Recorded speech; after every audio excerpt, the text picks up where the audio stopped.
Hello, my name is Steve D'Agostino, and my co-host Ann Fernald and I welcome you to the Twice Over podcast, because to teach is to learn twice over.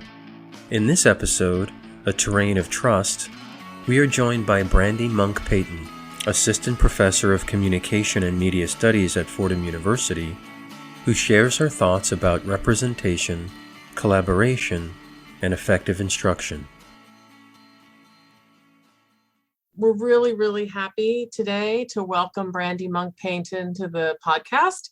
Brandy is an assistant professor of communication and media studies and specializes in representations of African Americans on television, mostly, and film as well. Yes. One of the reasons we wanted to talk to you is you've been such a incredibly active participant in conversations around pedagogy and anti-racist pedagogy during the pandemic, and you're also very new to Fordham, right? And so I'm just curious kind of how you feel like this experience of being a fairly new professor at Fordham and then having that training isn't quite the right word, but that kind of getting your career started, interrupted by this move online. How are you thinking about that now that we're back, in the, let's call this the long tail end of the pandemic, where we're back teaching face-to-face, but in masks? Yeah, well, first, it's good to be here talking to you all about pedagogy. So thanks, Steve and Ann, for inviting me.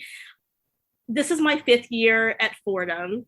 And prior to coming to Fordham, I was in a postdoc where I taught at Dartmouth. And so, I've always had smaller classrooms. I've always been focused on discussion, really discussion-focused seminars. And so I think when I came to Fordham initially, and specifically at Rose Hill, I was, really sort of put into this arena where the student body was quite different. I've come from institutions like Swarthmore, like Brown, where I got my PhD, where everyone kind of pushed the boundary of sort of how one could learn how to think and learn in the classroom. And I think I really attempted to bring all of that knowledge to Fordham, really trying to encourage students to play in the classroom, which is something that it's really important to me. Play in a variety of ways, right? Like play across different methods and approaches to thinking, play quite literally in terms of creativity in the classroom. And, it's been a real journey, and I've been really fortunate to have students who are really engaged in that way, will sort of follow me, right, to various kinds of cliffs. Hopefully we don't, fall over, but definitely it's been, really great experience. And so also coming to Fordham, to be quite frank, it's an institution that I'm coming to with mostly a white population in my classrooms.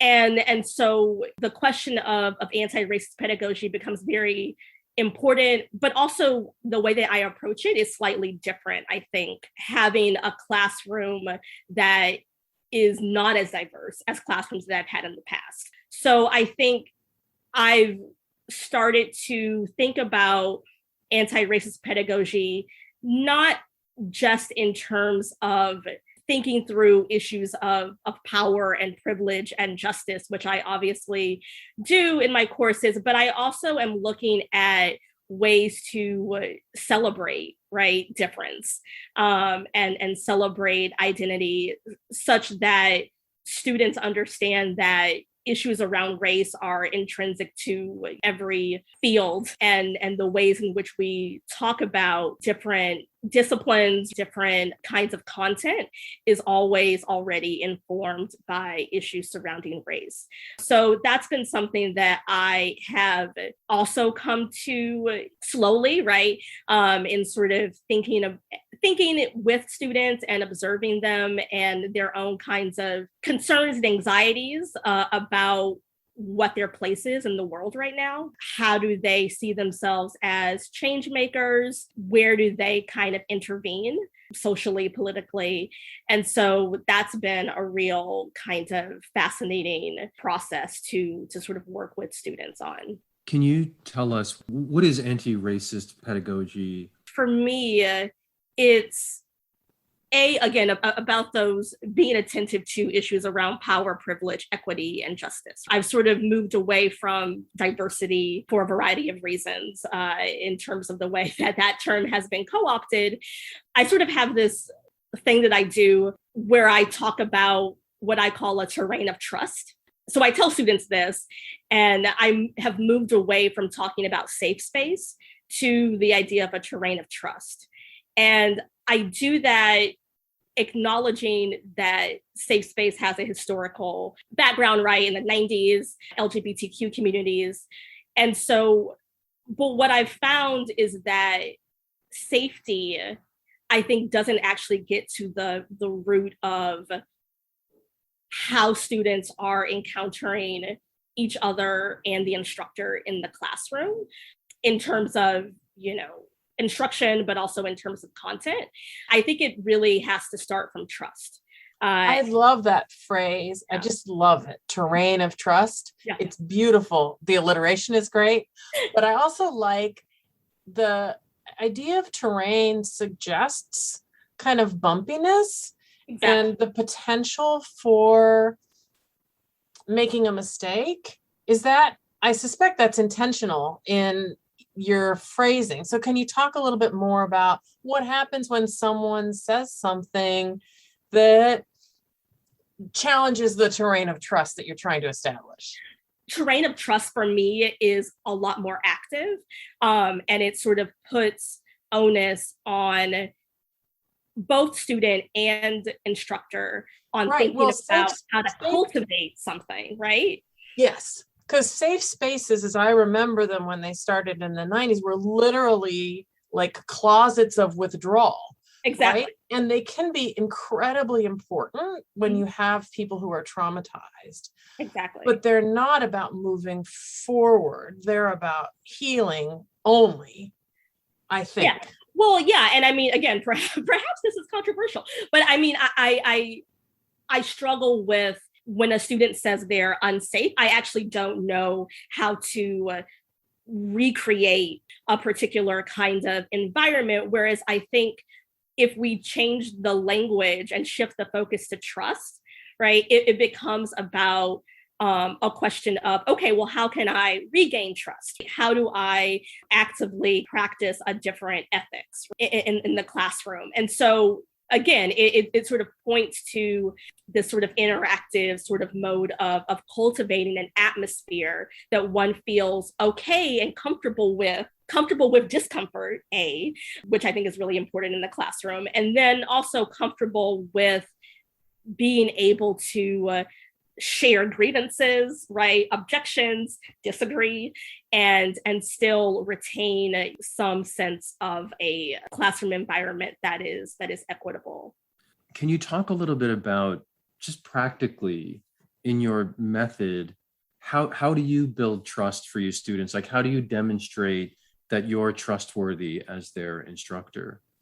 At the outset, I'm just very frank and honest with them. I'm transparent about the way in which we are going to go about learning in a particular class, because I think that's not always a given.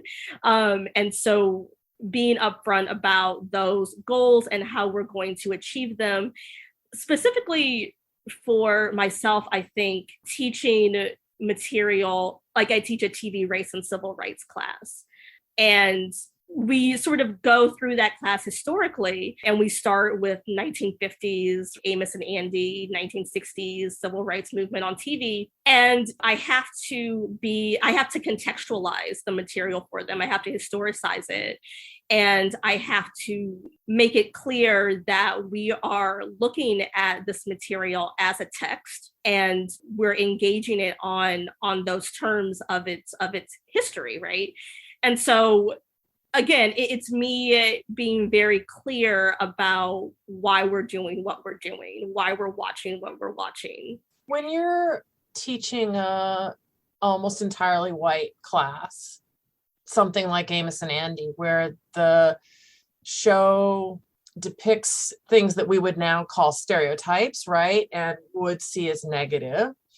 How do you help white students who don't know a lot of Black people, maybe, not just reinforce their sense that Amos and Andy is like a documentary, like this is how Black people are? And how do you do that in a way that protects yourself as a professor who's also Black, standing in front of them, trying to teach a history lesson about representation that might go in an unfortunate direction pretty quickly? I think that's a good question. And it's something that I continue to struggle with, specifically when you're talking about mediation and representation. And what I want them to do actually is name the sort of stereotype, right? We can do stereotype analysis. And then what I actually want them to do that's harder for white students as well as students of color in a lot of respects is to go beyond the stereotype. And I think that is always where it's difficult for students to reconcile what they know to be a kind of negative image and the potential pleasures, right, that emerge on the part of audiences, regardless of whether or not, right, it's positive or negative. So that's longer work, and it happens throughout the semester. I think, I tell students after the first 2 or 3 weeks of teaching both the TV race and civil rights class, as well as the African American cinema class, I tell them we're not going to use the word stereotype or negative image anymore. And if I use it, I have to kind of put like money in a jar or something, right? Like a swear jar. Yeah, exactly. To get them beyond this moment. But what you're asking is important in terms of the kind of realism or the assumption of a kind of quality of the image and its sort of real world manifestation. For me, it's all about the context and the history. I bring in historical newspaper clippings about these programs to sort of show how audience members, how viewers were encountering this material, and also talking about their own discomfort watching these programs, this sort of media content. And it's changed over the years, and every class is very different. A few years ago, I could have taught All in the Family, and it would have been completely, like, we wouldn't have the same conversations that we did during the Trump years, for instance, versus teaching it now, right? So it's... Right, Archie Bunker as a character is a really different person. Exactly. And even just Queens itself as a place has become very different since 2016. Totally. And so I'm just very cognizant of sort of trying to read the room, but also really giving students license to embrace discomfort. I think discomfort, not discomfort in a provocative sense, right? Which I think happens, but I think discomfort can be really generative. Yes.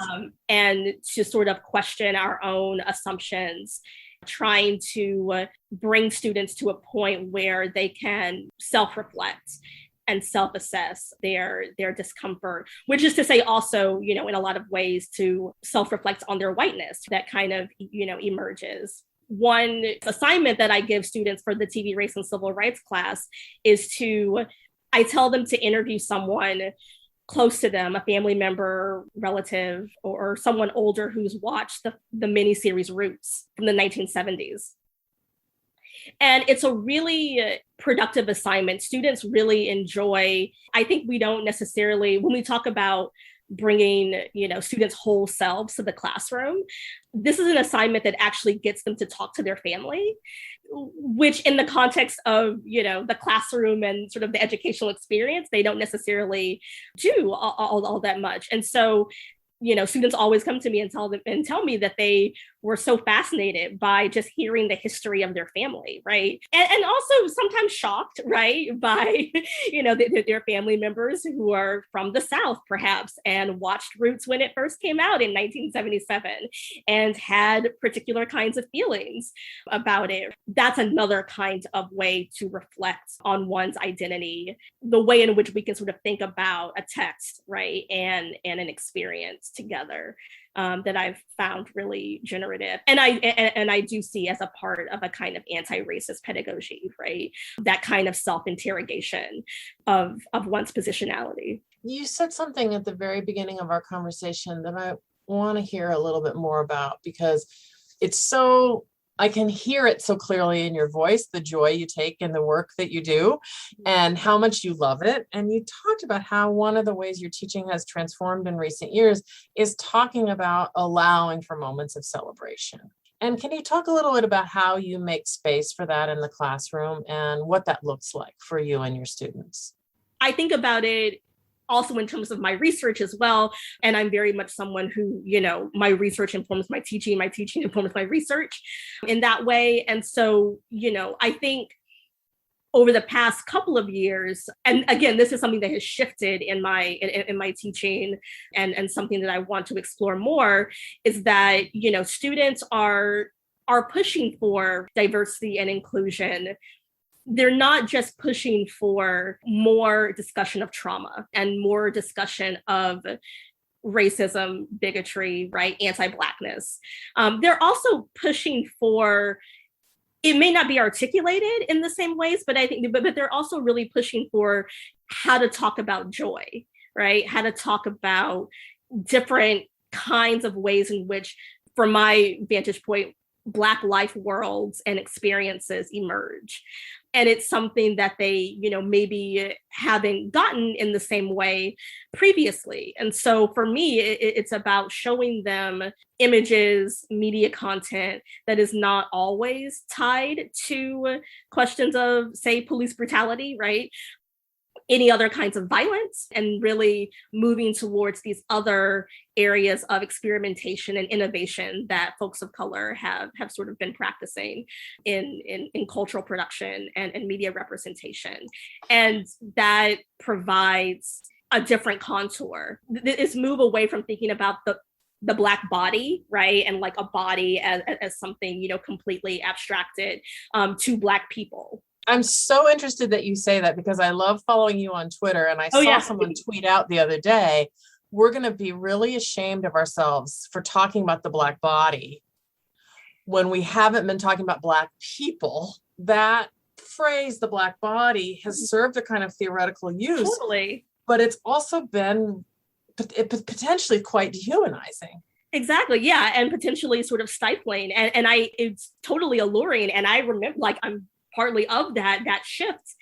It was a moment. And I think that we're now at this point where, okay, how do we move beyond this kind of containment of Blackness to this, as you said, dehumanizing form, and think more about humanity, but also sort of celebrating Blackness and Black people. What happens when popular culture intersects with academic discourse and gets kind of dumbed down, right? Exactly. If I'm working on a writer and no one's ever heard of her, and I talk about her using only $5 words from my PhD, people aren't surprised. But if you're talking about the first Black bachelorette and you're talking about her using super scholarly language, everyone feels like they have a right to an opinion about the first Black bachelorette, and they do, but you're having a conversation in a different discourse for a different audience sometimes, and sometimes you're just talking to your friends about it, and sometimes you're in that middle space that's an undergraduate classroom. Exactly. Yeah. So sometimes you're right. Sometimes I'm in the classroom talking about the first Black bachelorette. Sometimes I am a public intellectual, right, speaking to NPR about the Black bachelorette.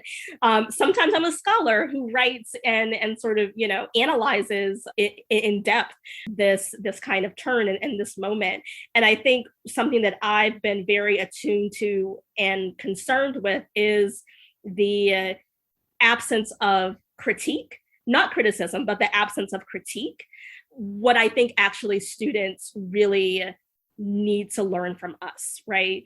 It goes beyond the hot take. I also sometimes do an assignment, particularly with their with sort of final papers, where I tell students to write an abstract, right, for their paper, and then write a hot take about it, right? Like write a tweet about it. It's shorter, but it gets them to think about what actually the difference is between these different forms of writing, and allows them to understand the processes that go into thinking about a longer critical analytical paper, as opposed to or in conjunction with a shorter engagement that is meant for a different kind of audience. It's useful sometimes because, again, it gets them to sort of think about the way in which they sort of circulate information in this kind of social networking era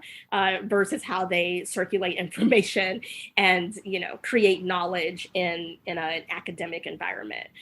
Learning how to critique is really important in this moment specifically. Over the past 3-4 years, the kind of anti-intellectual sort of move that's happened throughout our social political landscape, and how we get them to do that work. Because I think this also points back to what we were discussing earlier about how we even look at images and have a knee-jerk reaction about something. I'm very much an advocate of the pause, right? The critical pause, where we sit with something, perhaps we do a close reading of something, and then we can sort of develop our arguments or our claims.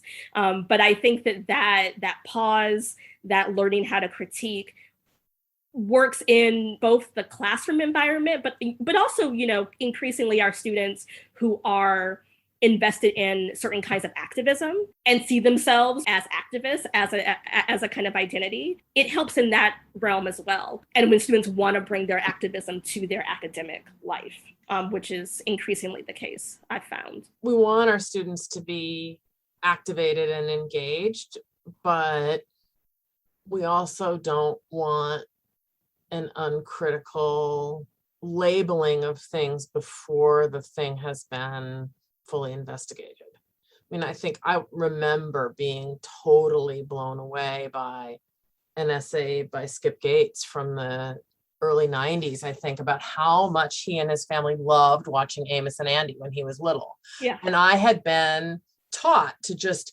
don't even watch it. It's so full of negative stereotypes. You're a white person who wants to do anti-racist work, avoid it. It's bad. It's like poison, right? And then to read his delight in the show and how he gathered around and watched it and all the good they found in it, yeah, reminded me of the importance of something that, I keep having to remind myself of, which is of developing a complex reading. Yeah, exactly. Something can be two things at once, right? You can be excited that there's a Black bachelorette and you can see that the treatment of her by the show is problematic, that she herself may not be the ideal. I mean, who is an ideal person, right? And exactly. Yeah, I mean, teaching students that there are negotiated readings to texts, right? And that people encode and decode differently, right? Like based on their subject position and derive pleasure in different ways, right? We can have a conversation about that. I think that's a more generative conversation. I want to ask you a question about screens. You spend your whole life studying texts, reading, analyzing texts that are screens, that are television screens, that are movie screens. And we've spent the last 18 months on a screen. How has the Zoom life changed, if at all, your relationship to screens and thinking about yourself and screens, and also maybe your students and their relationship to screens? I mean, I guess like everyone, I've become more exhausted by screens. I've become more attentive to aesthetics in a way that I probably was not, in terms of just sort of what's in the space of the screen. I think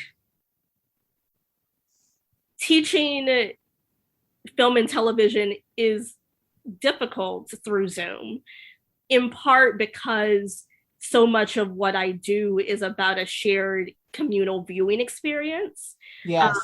And so technically showing videos, streaming things through Zoom is not ideal. But I think I've just become more aware of my own self-presentation. I've become more, attuned to, and also sort of resistant of a kind of, at this point, a sort of on-demand kind of quality of sort of Zoom instruction in some respects, because I sort of see it as me as like a news broadcaster or something. Like I'm like an anchor and I'm a talking head and this is weird. So yeah, I mean, I look at it in those respects. When you teach in your class, do you demand a kind of hushed tone library-like viewing experience, or are people allowed to expostulate? They are allowed to, yes, expostulate, laugh, cringe with their laptops down, right, close, because I do think one screen at a time. So yeah, I mean, it does change the experience.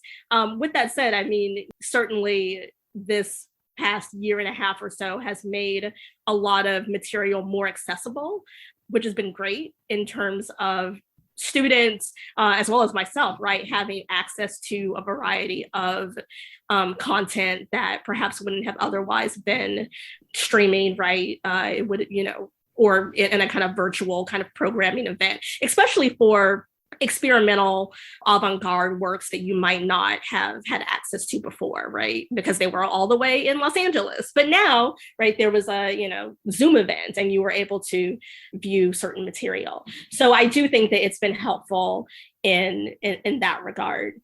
I want to come back to this, your idea of the terrain of trust. So let's imagine that I find this idea compelling. How would I begin to implement such an idea in my own practice? Like, what are some things I should think about? You should, as an instructor, self-reflect on your own identity, the way in which you come to the classroom. Something that Bell Hooks talks about, and I know you talked about Bell Hooks, being able to communicate that to students at the outset, I think is important. I think it's also important to know your boundaries as an instructor, right? Your personal boundaries in terms of how you want to encounter the classroom with students. And that can differ based on the class, et cetera. So be mindful of that. And again, sort of having conversations with students at the outset about what is your vision for the class, right? What do you hope to gain? And that could be guidelines for a classroom environment that a lot of instructors make use of. But I think starting there, and again, sort of discussing the fact that we are all in this together, which seems very sentimental, but I do believe now more than ever that we need to have those moments where we acknowledge our kind of shared experiences of the pandemic, right, of the Black Lives Matter movement, and figure out how to move forward from there. Because I think students are very much concerned with the state of the world, the climate, right? Quite literally. And we need to figure out a way to do this work in solidarity with each other.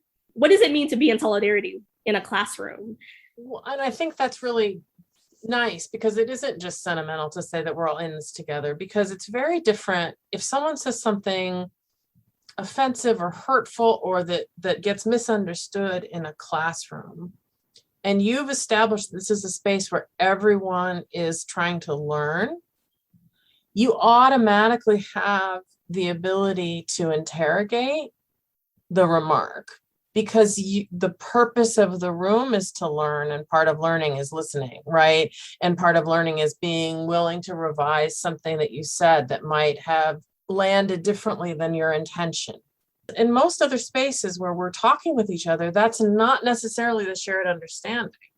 Exactly. And so kind of saying that, even though we can feel, I think, as teachers, self-conscious about it because it sounds something less than fully intellectual. Exactly.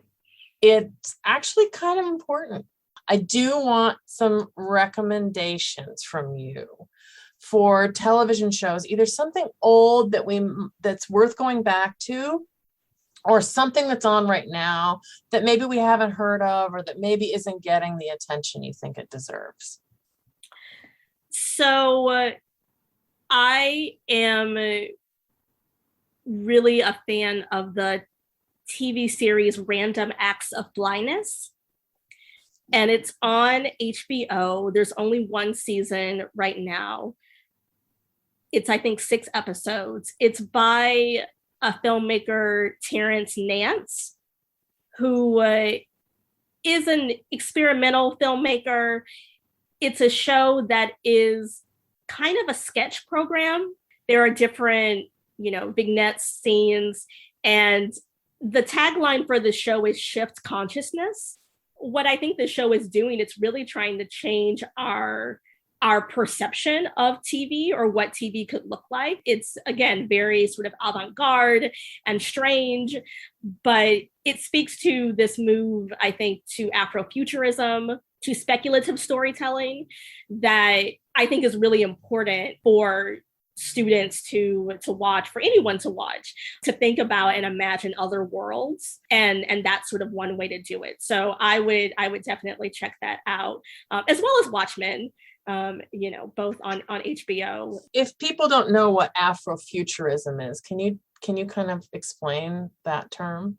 So Afrofuturism is aesthetic. It's a kind of politics, I suppose, that is really invested in thinking about Black folks in the future, invested in thinking about and playing with storytelling, sci-fi, fantasy genres, and imagining a different world, right? An alternative way to live. And so I'm very drawn to those narratives.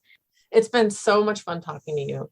And we always like to ask people about a favorite teacher from their past. So this could be anyone who's mattered to you. It could be your dissertation mentor.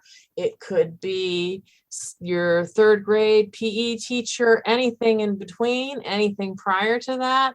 So it's really fun to hear wonderful and inspiring teachers talk about the teachers who've inspired them. So this is your chance to give a shout out to a teacher from the past.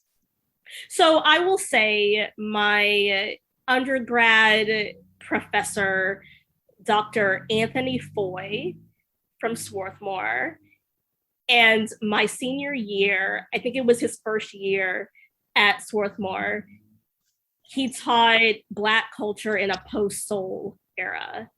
And it really, in fact, I think I've told him this after I graduated from my PhD. I think I told him that course changed my trajectory and the things that I wanted to study in terms of thinking about Blackness in all of its fullness, in terms of expression, cultural expression, in terms of media production, in terms of thinking about playing with identity. And that I read The Colored Museum in his class, and changed my life in terms of how we could think about Blackness and sort of postmodernism and just the different selves that Black folks fashion themselves was really important to me. So yeah, that's what I'll say.